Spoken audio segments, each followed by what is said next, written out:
Hi there. Today, from the inner tea room, we're going to be talking to you guys about brewing some gong fu tea, like we like to do in the inner tea room, as well as puer tea.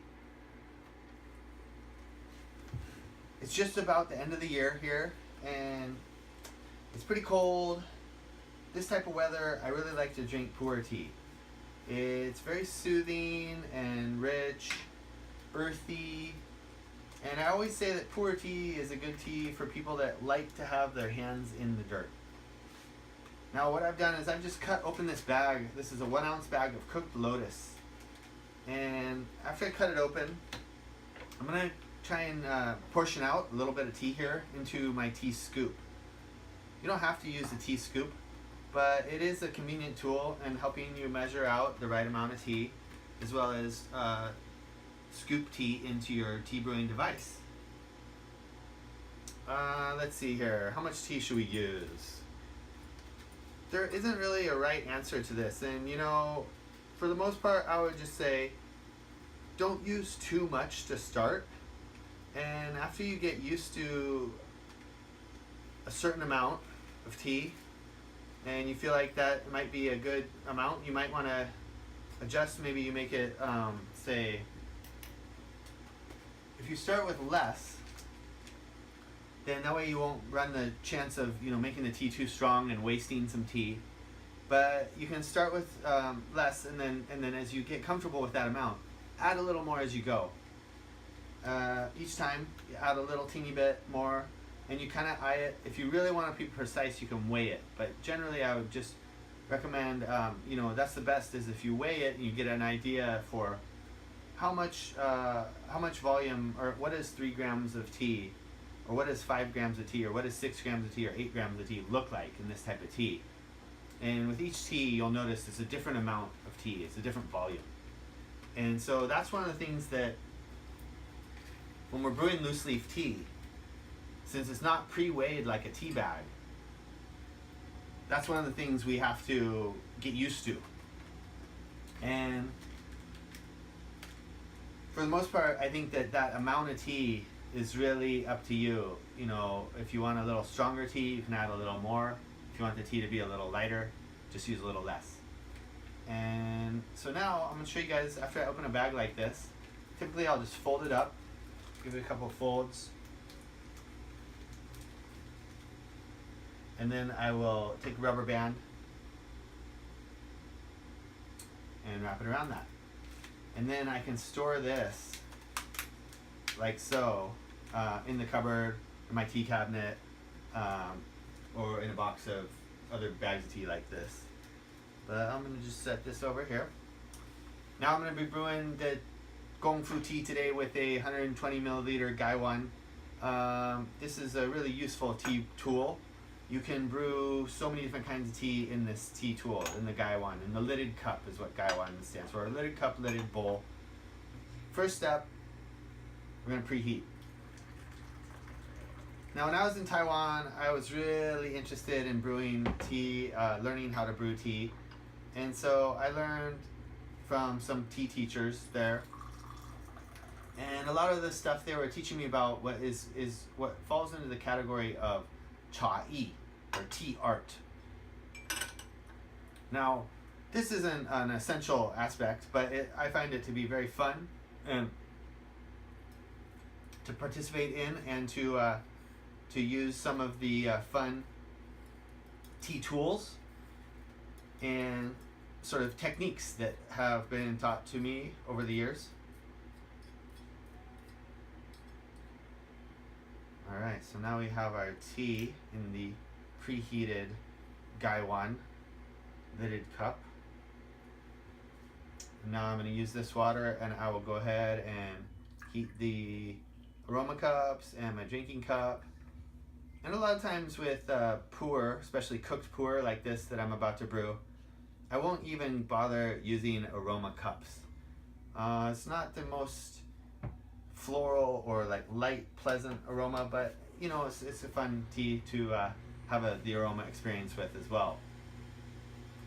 Puer tea is unique in that it's often pressed into a cake or a brick. And then those, if it's a cake, those cakes are typically stacked in a bamboo stack like this, and there's typically 7 cakes in each stack.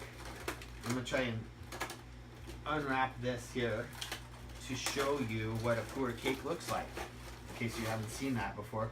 This is a standard measurement for a Puer cake. It's 357 grams, and this is a cooked Puer, and this one we call cooked beauty. It's a wonderful tea from 2010, and this was another tea that was stored in our wonderful river storage, which is the storage facility that we have access to on the McKenzie River. It's a very pure environment. There's a lot different mineral content in the air, soil, and that all will influence the tea. There is also the McKenzie River that is running right next door to this storage facility. Alright, so now we've got the rinse here. And the rinse, I like to call it the rinse. People call it the rinse. Typically, actually, I like to prefer to think of it as a sort of preparing brew. Alright, infusion number 1. This Gaiwan's pretty hot, so I'm going to hold it this way. Oh, now we can see this tea is very dark. This promises to be pretty strong, but it will not be too bitter. It's very smooth. Puer tea is, like I said, it's earthy. It has more fungal, sometimes like wet stone, like that of a stone heated sauna. You know, it's this different kind of aromatic, different kind of mouthfeel, different kind of flavor. And really, a lot of times, some people really love Puer, and some people can't stand it. So it's one of those teas where, you know, there's going to be this varying degree. Is like, some people appreciate the flavor, and some people say it tastes like dirt. Well, yeah, this is kind of funny. I would challenge those people to go outside and grab some dirt and throw it in a pot and brew it and see how that tastes. I think it would taste very different.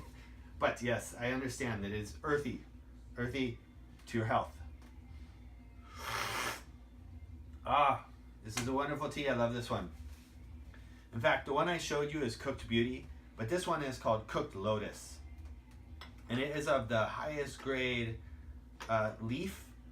The texture of this brew is extremely soft, and it's very nourishing, and it has a very strong umami, or 5th flavor, and that is the flavor of sustenance and nourishing, such as a chicken soup, mushroom soup, something that has this sort of savory, almost savory element or nourishing element to it.